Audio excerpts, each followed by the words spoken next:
Hugo Boss, bienvenue sur cette chaîne pour une nouvelle vidéo. Va-t-on mourir de solitude? C'est en tout cas la question que se posent beaucoup de médecins et de psychologues ou psychiatres. Est-ce qu'on va mourir de solitude? Est-ce que l'humain va finir par mourir en masse de solitude? Parce que effectivement, ça devient de plus en plus un problème. Chaque jour qui passe, on a des gens de plus en plus seuls, alors que l'humain est un animal social, donc un animal social par définition. Pourtant, ce qui est en train d'arriver, ce qu'on constate de plus en plus dans les sociétés occidentales, parce que voilà, le reste du monde, malgré que la globalisation, que le phénomène de globalisation sont un petit peu en train de ralentir, il n'a pas complètement cessé non plus. Et les modes qui arrivent des États-Unis ou de l'Europe, elles continuent quand même d'influencer encore le reste du monde, hein, même si c'est peut-être en train de diminuer un peu. Et donc, voilà, ça a commencé dans les pays dits les plus développés. On assiste à une croissance alarmante de la solitude. Et ça se propage aussi. Ça se propage aussi à d'autres pays. Apparemment, c'est le cas aussi pour la Chine, mais encore plus pour les deux pays asiatiques préférés des Occidentaux, à savoir le Japon surtout et la Corée du Sud, qui sont, je pense, la quintessence du capitalisme moderne. Donc, si vous voulez voir à quoi ressemblera votre société dans les années à venir, observez le Japon et la Corée du Sud. Moi, je pense qu'on peut pas faire mieux, quoi. Comme vous voyez, c'est pas tellement brillant parce que justement, on a de plus en plus de gens seuls, surtout jeunes, mais pas que. Et incapables d'avoir des compétences sociales de base, quoi, qui savent plus communiquer, qui savent plus construire des ponts, des relations interpersonnelles avec leurs semblables, et qui passent le plus clair de leur temps tout seuls, quoi, qui sont tout seuls. Ils n'ont pas de famille, ils n'ont pas d'amis, même certains. Bref, ils sont complètement isolés, quoi. Ils sont complètement laissés pour compte. Et ce phénomène, il s'intensifie. Il s'intensifie de plus en plus.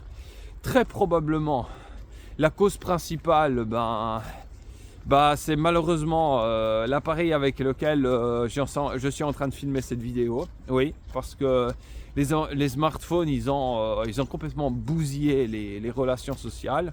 Déjà, pour l'appareil lui-même, parce que voilà, c'est un peu comme le précieux de Gollum, n'est-ce pas? On est là en train de regarder mon précieux. Et en plus, alors après, quand les réseaux sociaux sont arrivés, alors là, ça a été le coup de grâce, quoi, hein. Donc, les causes de cette solitude sont probablement surtout dues au téléphone portable, au smartphone, mais aussi justement à l'aboutissement de ces nouvelles idéologies néolibérales qui prônent ouvertement l'individualisme extrême. Je veux dire, les théories de Milton Friedman, probablement aussi, j'ai pas trop lu ses ouvrages, mais j'en ai entendu parler, Thomas Sowell aussi. Tous ces gens, l'école de Chicago, là, ils prenaient ça, quoi, dans leur école dite monétariste. Ils prenaient une société de tous contre tous. Donc, une société ultra individualiste. Et puis, nous y sommes dans la plupart des pays. Nous nous retrouvons avec des gens complètement isolés les uns des autres, du tous contre tous, hommes contre femmes, femmes contre hommes, hétérosexuels contre les autres, jeunes contre vieux, noirs contre blancs, blanc contre jaune, jaune contre rouge, enfin voilà, quoi, droite contre gauche. Bref, ce processus d'isolation progressive de l'humanité est en route. Et puis, on remarque cette tendance d'être de moins en moins capable de bâtir des relations interpersonnelles fonctionnelles, quoi. Et puis, là, évidemment, cela, c'est clair qu'au niveau purement biologique, purement médical, c'est pas sans conséquence. On estime que voilà, la solitude est tout aussi néfaste que la consommation régulière de paquets de cigarettes. Que donc voilà, c'est comme si c'est tout aussi nocif quelque part que le tabagisme. Donc c'est pas du tout quelque chose d'anodin tout ça. Ça risque vraiment d'endommager la santé humaine. Et on peut se demander si finalement, sur le long terme, les gens ne se laisseront pas mourir tout simplement parce qu'ils en pourront plus, parce qu'ils se disent mais ça m'amène quoi de vivre, quoi. Je suis seul comme un chien toute la journée. De toute façon, je vais mourir tout seul. De toute façon, je trouverai jamais personne. De toute façon, voilà, une famille on oublie. Je sais pas quoi. Mais moi, en tout cas, je trouve ça effectivement assez alarmant aussi. Et puis c'est clair que moi non plus, je suis pas la personne dehors comme ça la plus bavarde et la plus altruiste. Mais bon, heureusement, j'ai quand même encore un bon cercle d'amis. J'ai eu des copines de temps en temps, voilà, oui, ça m'est arrivé. Et puis, j'en aurai encore, j'ai aucun doute. Mais voilà, c'est pas très important pour le moment. J'ai encore, heureusement, une famille, elle est encore un peu réduite, mais j'ai encore... j'ai quand même encore mes parents que je vais voir quand même assez régulièrement, avec qui je m'entends relativement bien, mais avec qui je garde toujours le contact malgré tout. Donc moi en tout cas je suis encore pas trop à plaindre, quoi, si on peut dire comme ça. Mais je connais des gens qui sont extrêmement seuls et extrêmement solitaires, quoi. Et franchement, des fois je me demande mais comment ils le vivent ça. Et sincèrement, quand je les vois, je pense pas qu'ils le vivent très bien.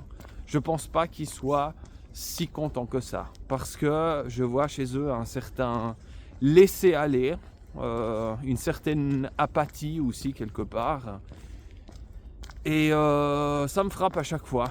Voilà. En plus, on vous le dit pas évidemment, mais c'est quelque part aussi voulu de vous rendre seul, parce que vivre isolé, c'est plus cher que vivre ensemble à plusieurs. C'est vrai que il y a un mythe aussi un petit peu occidental que voilà aussi quand tu es adulte, écoute, il faut quitter le foyer familial maintenant, tu es un grand, alors tu te prends un appart, tu vis tout seul, tu as ton petit boulot, ton petit CDI et ton petit bid à bière qui continue de pousser entre temps, et puis démerde-toi, quoi. Sauf que ce modèle, il était possible peut-être pour nos chers boomers, mais pour nous non. Pour nous non. Vivre tout seul, moi j'essaye aussi un petit peu parce que j'ai envie, disons maintenant, de mieux me connaître. J'ai envie de savoir un petit peu comment je suis quand il n'y a personne d'autre autour de moi. Mais j'avoue que voilà, tout est plus cher quand on vit tout seul, parce que chacun doit payer son propre appartement. On n'est pas deux à partager le même loyer comme si on était en couple, ou 3-4 même si c'est un noyau familial, comme par exemple des pays comme le Vietnam. Le Vietnam par exemple, où moi j'ai été, ça c'est un des pays apparemment qui est le moins touché par le phénomène de la solitude, d'après les données de l'Institut Gallup que j'ai regardé il n'y a pas très longtemps. Et en effet, je l'ai constaté quand j'étais sur place. Mis à part Ho Chi Minh Ville, qui est une ville où tout le monde va un petit peu pour le travail, qui est par endroits elle est un petit peu dégradée. Finalement, le Vietnam, c'est un pays où les gens sont beaucoup ensemble. Ça, c'est ce qui m'a frappé, quoi. Les gens sont beaucoup ensemble. Il arrive même lorsque j'étais dans une rizière, donc je suis allé dans la cambrousse avec ma mobilette. Bah là, par exemple, il y avait une jeune femme avec son mari, et puis bon, bah, ils avaient vers les 25 ans, hein, ils se marient pas tard comme nous. Et puis, ben, juste en face d'eux, il y avait la demeure qui était la demeure familiale, et puis les parents, ils étaient juste en face. Ils vivaient basiquement dans 2 bâtiments différents, mais dans la même cour. Et ils s'entraidaient, ils se voyaient tous les jours. Donc, vous voyez comme il y a des réalités où les gens sont beaucoup ensemble. Et puis aussi, ce qui m'a frappé au Vietnam, bon, c'est aussi parce que c'est une république socialiste, donc c'est une république qui met de l'argent à disposition pour la collectivité et qui promeut évidemment le vivre ensemble plutôt que le vivre séparément, même si dans le passé ça a donné lieu à quelques excès, on pourra y revenir. Mais voilà, les gens sont beaucoup ensemble et l'État fait aussi beaucoup pour les enfants, pour les familles. Il y a beaucoup de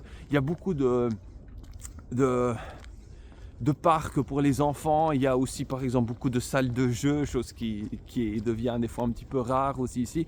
Bref, beaucoup est fait pour les enfants et on voit l'effet, je veux dire, on voit que les gens sont beaucoup ensemble, ils sont très grégaires et sincèrement, bon, je pense pas que ce soit toujours très facile, mais franchement, je pense qu'ils se sentent un petit peu mieux que nous à cause de ça. Parce qu'ils sont toujours entourés. Il y a toujours quelqu'un. Il y a toujours soit leurs amis, soit leurs proches, soit leurs conjoints, leur famille. Ils sont beaucoup plus grégaires et sincèrement, je pense que ça, c'est quelque chose qui a plutôt tendance à les aider qu'à les pénaliser. Mais en Occident, on est tombé beaucoup dans l'individualisme extrême. C'était un petit peu déjà le cas par le passé parce que c'était véhiculé par l'époque des Lumières aussi, l'individu roi. Et donc finalement tout ça a abouti ici dans cette société et puis ça a donné cette société de tous contre tous, quoi. Et puis bon, en partie ça s'est un petit peu propagé à d'autres pays parce que pour certaines choses j'ai l'impression que la Chine elle est un petit peu calquée sur ce modèle aussi, ce qui est un peu bizarre, mais je pense que c'est aussi un peu le cas. Mais beaucoup plus encore c'est le Japon et puis la Corée du Sud, quoi. Et puis évidemment les États-Unis, hein, ça c'est pas une surprise, ni pour le Canada, ni pour tous ces pays anglophones. C'est pour ça que je n'irai jamais vivre dans ces pays anglophones, ça ne m'intéresse pas. Mais voilà quoi, voilà où on en arrive. Et puis justement cette solitude, elle est souvent néfaste pour la santé humaine. Donc c'est un phénomène assez inquiétant. Et puis le temps nous dira si justement ça pourra être aussi une des nouvelles causes de mortalité, la solitude, à côté des maladies cardiovasculaires, des cancers ou autres. Je pense qu'on le découvrira mieux avec le temps. On ne peut pas forcément prendre de conclusions trop hâtives. Donc, à bon entendeur. Voilà. En tout cas, mets un pouce vers le haut si tu as aimé cette vidéo, si elle t'a appris quelque chose. Et puis, partage-la avec quelqu'un si tu penses que la personne peut être concernée. Mets-moi en commentaire si tu es d'accord aussi avec ce que je dis ou pas du tout, ou si tu as quelque chose à ajouter. Et puis, abonne-toi à cette chaîne pour continuer de recevoir des vidéos percutantes chaque jour comme celle-ci. À très bientôt.